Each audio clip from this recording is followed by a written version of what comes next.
नमस्कार मित्रों, मैं पंडित मार्कंडेय दुबे अपने YouTube चैनल एस्ट्रो टिप के माध्यम से हरितालिका व्रत करने वाली सभी माताओं और बहनों का हार्दिक अभिनंदन करता हूं।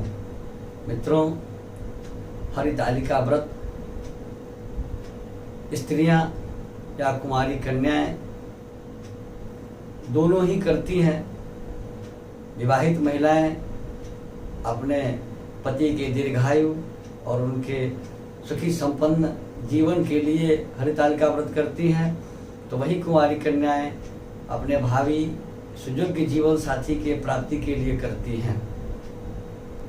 हरितालिका व्रत वर्ष 2021 में कब है, किसे यह व्रत करनी चाहिए, इसकी विधि क्या है, इसकी सामग्री क्या है, पारण करने के पूर्व क्या करें, पारण कब है, इसका फल क्या है, नहीं करने से क्या होता है, अर्थात हरितालिका व्रत नहीं करने से क्या होता है, तृतीया तिथि में कौन कौन सी चीज़ें खाने से क्या होता है, इन सारी चीज़ों का मैं विवरण आप सबों के समक्ष प्रस्तुत करूंगा। और पारण का समय कब है, इसके पहले आप सबों से मेरा एक छोटा सा निवेदन है कि यदि अब तक आपने हमारे चैनल एस्ट्रो टिप को सब्सक्राइब नहीं किया है तो सब्सक्राइब जरूर करें, नोटिफिकेशन बेल जरूर दबाएं ताकि हमारे सभी नवीनतम अपडेट्स आपके पास आसानी से समयानुसार पहुंच सकें। वीडियो लाइक करें और अधिक से अधिक लोगों को शेयर करें। मित्रों, सबसे पहले जानते हैं कि हरितालिका व्रत कब है। हरितालिका व्रत 9 सितंबर 2021 बृहस्पतिवार को है, नहाय खाए 8 सितंबर 2021 बुधवार को है और पारण 9 सितंबर 2021 शुक्रवार को है।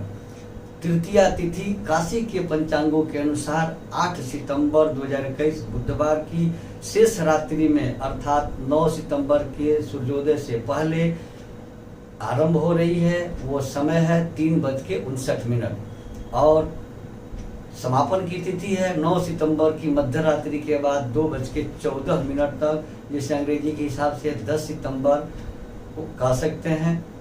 अब हस्त नक्षत्र का प्रवेश 8 सितंबर 2021 बुधवार की संध्या 6:04 से हो रहा है और हस्त नक्षत्र की समाप्ति 9 सितंबर 2021 गुरुवार को संध्या काल 5:14 पर हो जा रहा है।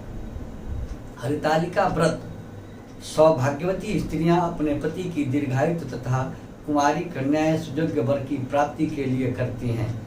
यह व्रत प्रत्येक वर्ष भाद्रपद मास के शुक्ल पक्ष की तृतीया तिथि में किया जाता है जब हस्त नक्षत्र का संयोग हो, और यह व्रत एक बार शुरू कर लेने के बाद बीच में नहीं छोड़ा जाता है।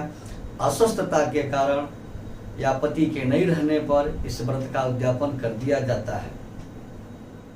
अब माँ पार्वती ने किस तरह तपस्या करके यह व्रत किया था, उसकी एक चर्चा आप समक्ष है कि माँ पार्वती अपने पिता के द्वारा विष्णु से विवाह किए जाने की बात सुनकर अपने सखियों के साथ जंगल चली गई, यानी सखियों ने इनका हरण कर लिया। अलिभी हरिता यस्मात् तस्मात् सा हरितालिका, सखियों ने इनको चुरा लिया, ले जाके जंगल में रख दिया। इसके चलते इसका नाम हरितालिका पड़ा।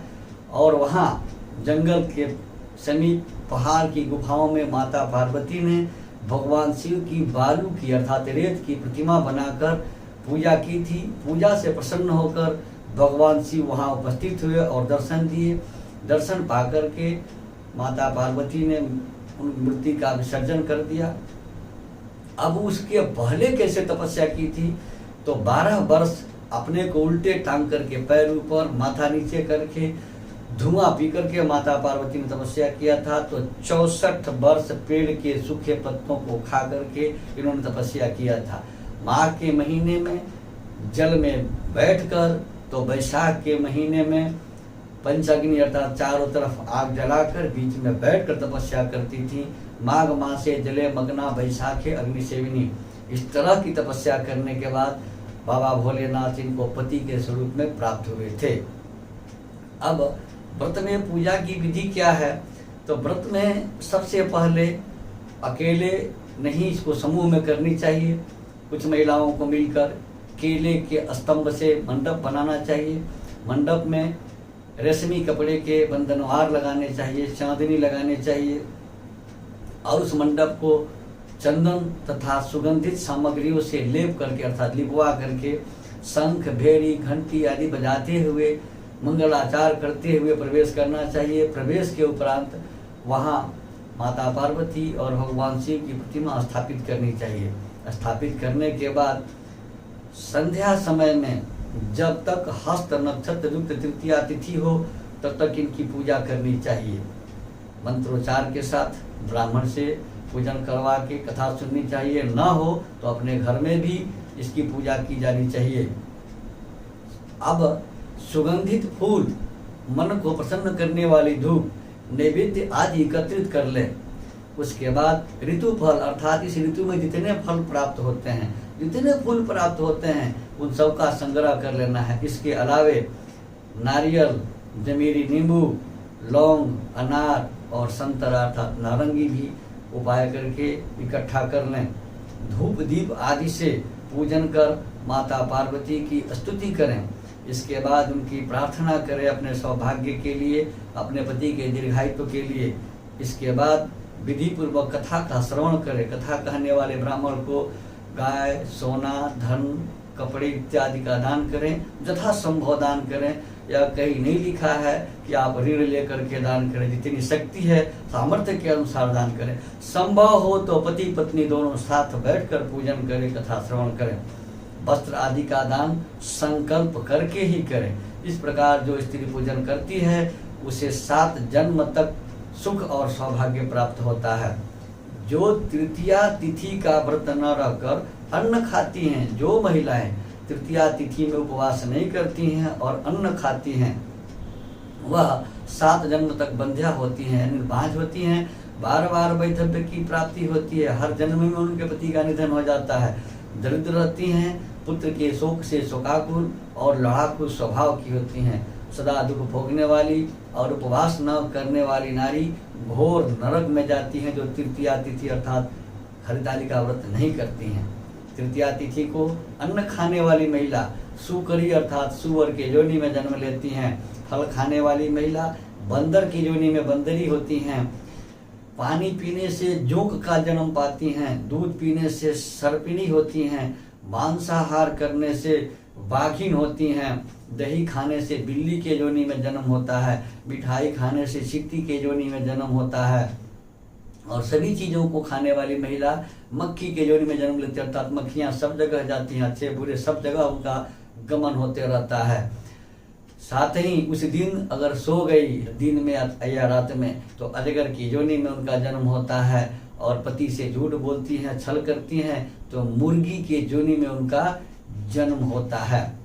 अब 8 सितंबर को शेष रात्रि में अर्थात 9 सितंबर के शुरू में हमारे हिंदू पंचांग के अनुसार जब सूर्य उगा, जब तक सूर्य उगेगा नहीं तब तक एक ही दिन होता है। लेकिन अंग्रेजी कैलेंडर इसको 12 बजे रात्रि के बाद बदल देता है। अतः हिंदू कैलेंडर के अनुसार 8 सितंबर की रात्रि में 3:59 पर तृतीया तिथि का प्रादुर्भाव हो जाएगा। तृतीया तिथि आरंभ हो जाएगी।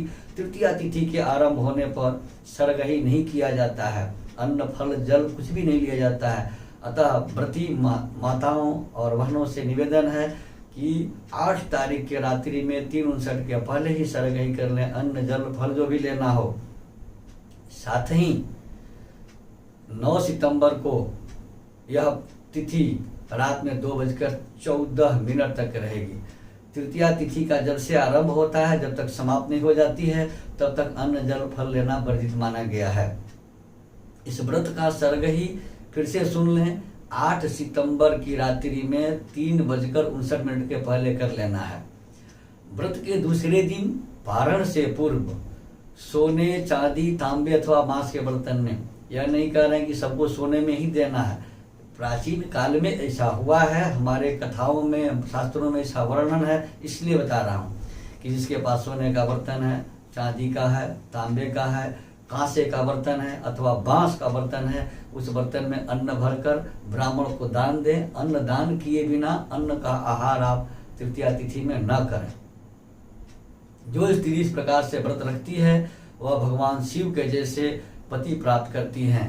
सभी सांसारिक भोग से प्राप्त होते हैं। हरितालिका व्रत की कथा सुन लेने मात्र से ही भगवान शिव प्रसन्न होते हैं और 1000 अश्वमेध यज्ञों का फल प्राप्त होता है तो 100 वाजपेय यज्ञों का फल उस महिला को प्राप्त होता है। हरितालिका व्रत महिलाओं के अखंड सौभाग्य और कुमारी कन्याओं के सुजग व्रत वर प्राप्ति का पर्व है।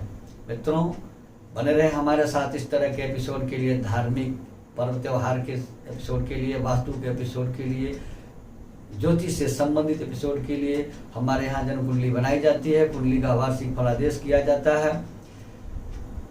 वाराणसी के सूर्य विद्वान के द्वारा बड़े से बड़े अनुष्ठान करवाए जाते हैं। जिनके निसज्जन को इसकी आवश्यकता हो, कृपया स्क्रॉल पर दिए गए नंबर से अपॉइंटमेंट लेकर हमसे वास्तु विजिट करा सकते हैं, कुंडली बनवा सकते हैं, कुंडली दिखा सकते हैं, यज्ञ अनुष्ठान आदि करवा सकते हैं। धन्यवाद।